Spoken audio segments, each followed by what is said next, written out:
성부와 성자와 성령의 이름으로 아멘. 예수님과 어머니 하나 되신 성심을 통해서 아버지 뜻 안에서 기도드립니다. 사랑하는 하나님 아버지, 가련하고 부족한 저희들에게 새 예루살렘을 펼쳐 열어주시고 인도해 주시는 그 지고하시고도 지극한 사랑에 저희들의 내적이고 외적인 모든 것을 다 바쳐 감사와 찬미와 영광과 흠숭과 사랑을 드립니다. 사랑하는 아버지, 대한민국과 미국을 포함한 선의 세력의 자녀들을 불쌍하고 가련히 여겨주시옵소서. 그들의 지향을 너그러이 받아주셔서 하루빨리 그들 모두가 신적 질서와 진리에 근거한 것만을 믿고 따르며 행할 수 있는 사고방식으로 완전히 재창조시켜 주시옵길 갈망으로 청원드립니다. 또한 아버지, 제가 사랑하는 저의 조국인 대한민국과 선의 주도적 역할을 하고 있는 미국을 포함한 전 세계 아버지께 속한 선의 세력들이 이 치열한 영적 전쟁에서 인명피해 없이 그리고 사탄의 사악하고 교묘한 계략과 책략으로부터 보호하시고 지켜주시며 그들을 통해 아버지의 승리가 어서 빨리 더 확고부동하고 확실하게 이루어질 수 있도록 자비를 베풀어 주시옵소서.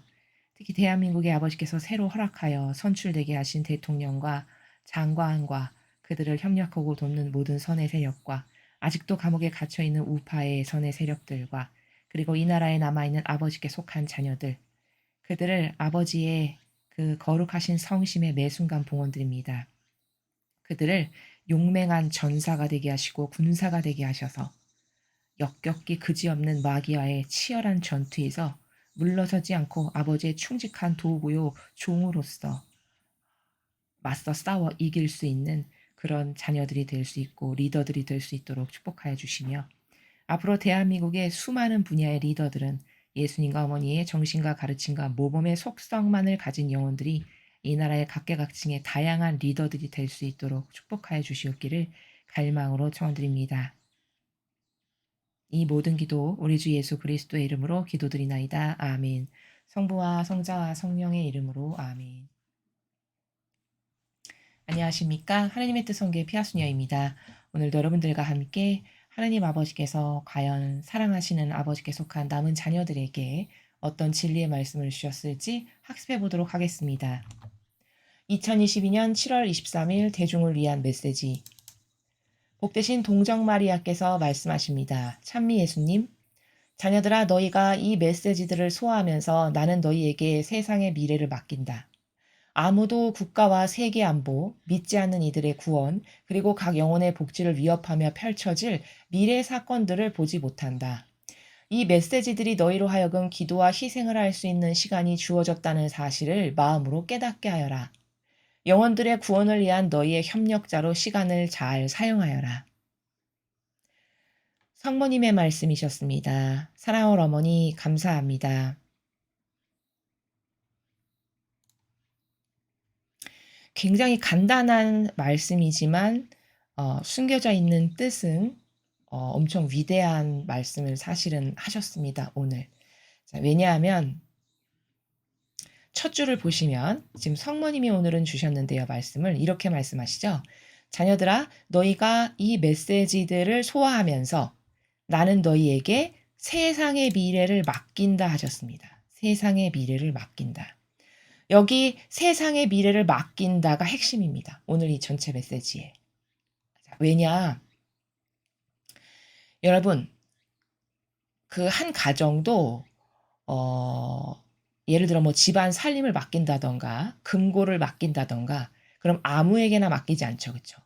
완전히 나랑 하나 돼서 내가 100% 신뢰할 수 있는 사람에게나 금고도 맡기고 중요한 것들을 맡깁니다. 그쵸?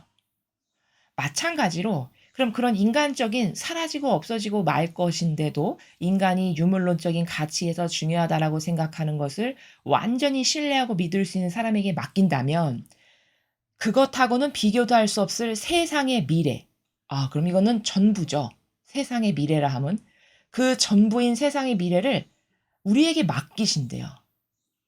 그럼 지금 어마어마한 말씀을 하신 겁니다. 사실은 이 첫 번째 문장에서. 그런데 제가 힌트를 약간 드렸다시피 맡기는 건 아무에게나 맡기는 게 아닙니다. 그러면 지금 성모님은 이 세상의 미래를 누구에게 맡긴다고 말씀하시는 것인가?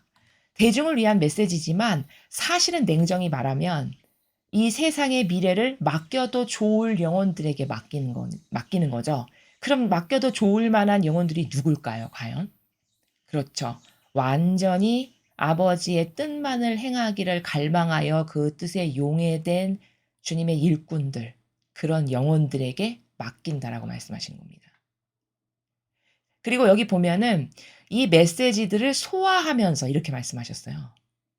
이 메시지들을 소화하면서, 이것도 유심히 봐야 될 단어입니다. 이 행간이 굉장히 깊은 건데, 메시지를 그냥 읽는 것도 아니고 소화한다는 건 뭐냐? 알아듣고 깨달아서 옳게 반영하는 사람이 소화한 거죠. 그렇죠? 우리가 공부를 할 때도 어떤 과목을 다 소화했으면 응용 문제를 줬을 때 척척척척 풀어내는 게 그 학습을 완전히 소화한 사람만 할 수 있는 거죠. 마찬가지로 그냥 메시지를 다 읽었다라고 해서 그 모두가 소화한 영혼에게 해당되는 건 아닙니다. 다시 말해 이 메시지들을 소화하고 있고, 그리고 나의 뜻에 완전히 하나 돼서 내 뜻만을 행하기를 갈망해서 실제적으로 그 아버지의 뜻만을 행하면서 살아가는 정말 극소수의 영혼들, 내가 그들에게 세상의 미래를 맡긴다라고 말씀하신 겁니다. 어마어마한 선언이시죠. 성모님이 지금 말씀하신 게.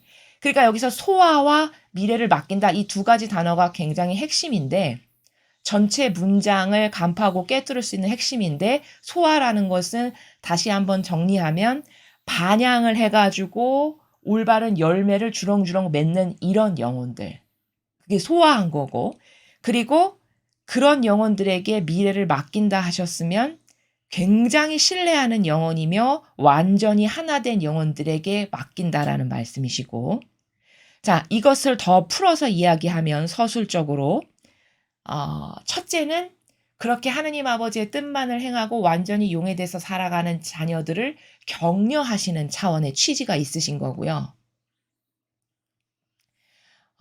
그들을 격려하심은 다시 말해 2000년 전에 예수님께서 이 지상에 오셔서 온 인류가 지은 죄악을 배상과 보속하신 산 희생제물로 스스로를 봉헌하셨잖아요. 자원하셔서.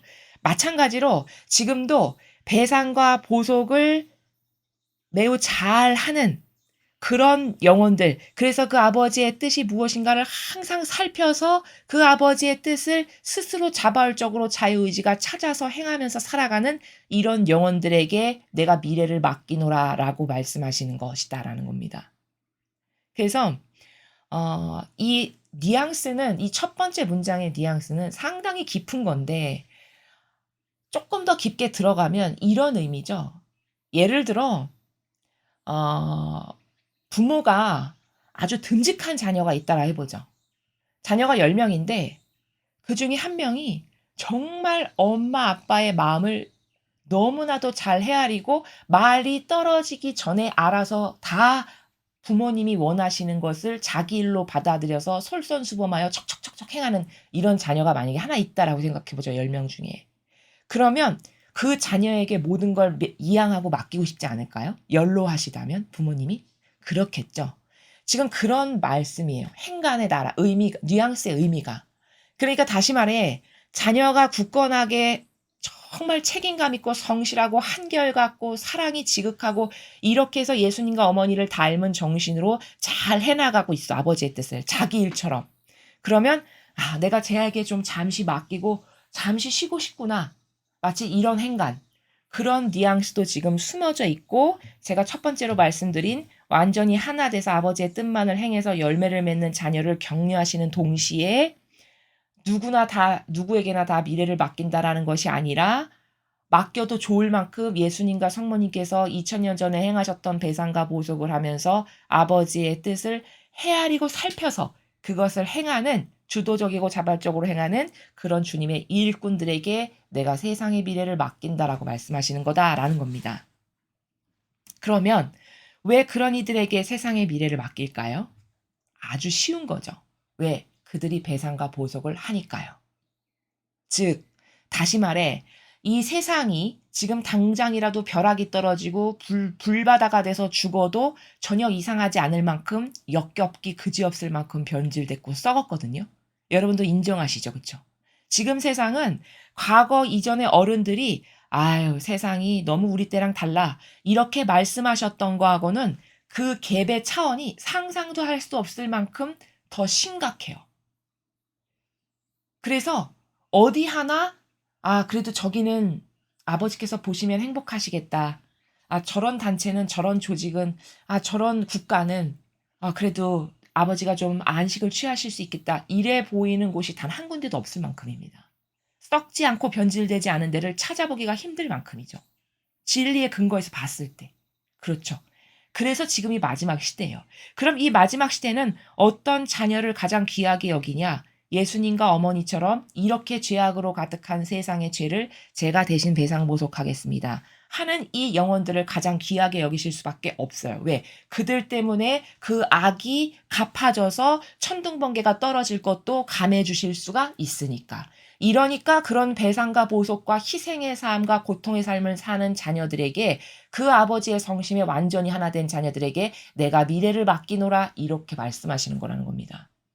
그러니까 지금 제가 말씀드린 거는 뇌피셜이 아니라 배상과 보속을 하는 총직한 주님의 종들, 그리고 예수님과 성모님의 정신과 가르침과 모범만을 따르기를 갈망하여 그 길을 걸어가며 고통이건 희생이건 마다하지 않고 그것을 사랑하여 행하고 있는 그런 주님의 일꾼들, 그들에게 미래를 맡긴다라고 말씀하시는 것인데, 왜 그런지를 제가 지금 타당성의 논고를 대기를, 왜냐? 그들이 배상과 보속을 하니까요. 배상과 보속을 그들이 하기 때문에 죄악이 탕감돼서 그나마 인류가 지금 이렇게 유지되고 있는 것이거든요. 그래서 그런 자녀에게 내가, 그런 나의 종들에게, 내 일꾼들에게 미래를 맡기노라라고 말씀하시는 거다라는 겁니다.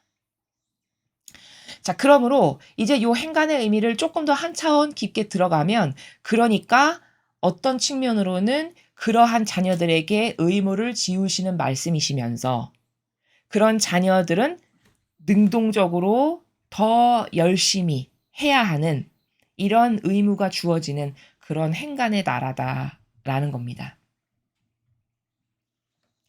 아무도 국가와 세계 안보, 믿지 않는 이들의 구원, 그리고 각 영혼의 복지를 위협하며 펼쳐질 미래의 사건들을 보지 못한다. 그렇죠. 우리가 계시록이나 다니엘서를 통해서 아, 마지막 시대는 이렇게 될 거고 이렇게 망하겠구나라는 것을 당연히 짐작은 할 수 있습니다. 그러니까 언바운더리가 있는 거죠. 아, 이 정도의 가늠을 할 수 있는 범주 안에서 세상이 망할 거고 적그리스도가 패망할 거고 이렇게 되겠구나를 성경의 예언서를, 진리를 아는 사람은 보면 알 수 있다는 겁니다. 그러나 그렇다고 해서 여기 지금 미러 사건들을 보지 못한다라고 말씀하신 행간의 나라는 아주 더 상세하고 더 디테일하고 더 구체적으로까지는 모른다는 거죠. 그거는 아버지만 아실 일이라고 성경에 나와 있잖아요. 그 때와 시간은 아무도 모른다라고 되어 있죠. 그러니까 그런 것을 보지 못한다라는 거예요. 우리가 유추는 가능하지만. 그러므로 아버지는 지금 그래서 내가 있는 것이란다, 이런 말씀이시고요. 그러니까 이 모든 것을 다 알고 계시는 아버지께 얼마나 더 그 아버지와 하나 되고 내가 그 아버지의 일에 깊이 동참해야 하는가라는 것을 이 두 번째 문장을 통해서 우리가 깨닫고 발견할 수 있어야 한다는 것입니다. 자, 그리고 여기 잠깐 보면은 국가와 세계의 안보라든지 믿지 않는 이들의 구원에 관한 것, 그리고 각 영혼의 복지라는 단어가 보이시죠? 자, 영혼의 복지라는 거는 구체적으로 뭐냐? 영적인 복지를 말하는 건데, 여기 이 복지라는 단어 때문에 여러분이 약간 이 문장을 그 자연법적인 관점에서 이해를 하실까봐 좀 추가 설명을 드리면, 자연법에서의 복지는 잘 먹고 잘 살고 극도의 궁핍과 가난에서 좀 벗어나는 이런 것을 뜻하잖아요. 근데 여기서 영혼의 복지라는 것은 그게 아니고 죽기 직전까지 내가 천상의 나라를 가기 위해서 지상에서 내가 무엇인가를 열심히 행하는 그런 어떤 밑바탕이 되는 것들, 그것을 여기서는 영혼의 복지라고 하는 거예요. 그러니까 더 쉽게 말하면 영혼의 복지를 위협한다는 거는 근시안적인 인간이 눈에 보이고 유물론적이고 손에 잡히고 당장 이득되는 이런 것만을 일평생을 쫓으면서 살다 죽는데, 그러면 그런 것만을 일평생 따르다 죽으면 영혼의 복지를 누리지 못하고 죽은 거예요. 근데 영혼의 복지를 누리고 죽은 사람은 어떤 거냐? 대비를 한다는 거죠. 중요한 게 뭐고? 거시적 관점과 본질적 차원의 나라에서 한평생의 인간의 이 짧디 짧은 삶에서 뭐가 중요하고 내가 한평생 어디다가 올인하고 열정을 쏟아부으면서 살다 죽는 게 진짜 내가 원하는 거고 내 영혼의 유일한 희망인가? 이런 것을 깨닫고 발견해서 그것만을 위해서 노력하고 희망하고 갈망하고 희생했다. 그러면 그 사람은 영혼의 복지를 알아서 구현하고 누린 사람이라는 겁니다. 그러니까 이런 나라지 세상이 말하는 그 잘 먹고 잘 사는 어떤 그런 것에 국한된 차원이 아니다라는 것을 추가로 말씀을 드립니다. 이 메시지들이 너희로 하여금 기도와 희생을 할 수 있는 시간이 주어졌다는 사실을 마음으로 깨닫게 하여라. 자, 이 메시지를 통해서 미래를 맡기는 영혼은 이 세상에서 고통을 사랑하고 끌어안아서 예수님과 어머니께서 다 받으실 고통을 저도 동참합니다. 그래서 두 분의 고통을 저도 좀 덜어드릴게요. 해서 희생하고 배상하고 보속하고 고통을 사랑하는 그런 영혼들에게 미래를 맡긴다라고 제가 서두에 말씀을 드렸죠. 그럼 이 말을 똑바로 알아들었다면, 이 행간의 의미의 뉘앙스를 똑바로 알아들었다면, 지금 나에게 주어진 아직 생명이 유지되고 있는 이 지상에서의 나의 남은 시간은 나는 기도와 희생을 할 수 있는 시간이 아직 주어진 거구나. 행복하다. 이거를 네가 마음으로 진정으로 깨달아야 된다라고 말씀하시는 거라는 겁니다. 이 말의 본질적 의미를 올바르게 이해했다면 그런 말씀을 여기서 하시는 거고요. 그래서 이 지상에서의 남은 시간이 배상과 보속을 하기 위해서 나에게 주어진 시간이구나. 이런 것을 네가 마음으로 깨달아야 된다.